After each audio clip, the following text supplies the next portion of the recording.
Iawn. Aelwyd y Waun Ddyfal.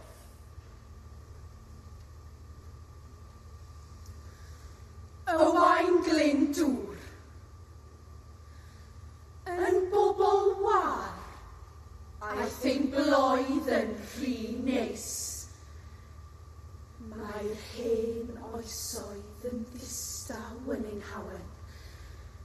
Mor ddidrais yw llais ein llen yng nghynghannedd ddifeddwl, henfro ffug y Gymru gŵl. O dref i dref, myd yw'r iaith, ond oeda mewn stadidiaeth. Hogiau o uwchswyddogion a'i bow sydd bia hon. Yn hogiau hynny ragor a ddwed, don't mention the war.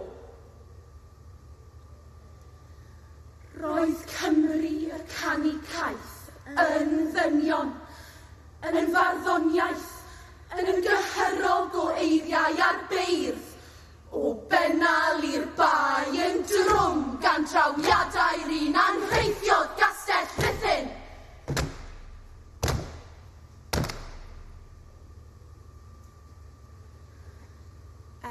I ni gyd droi hen go yn deuogrwydd diagro.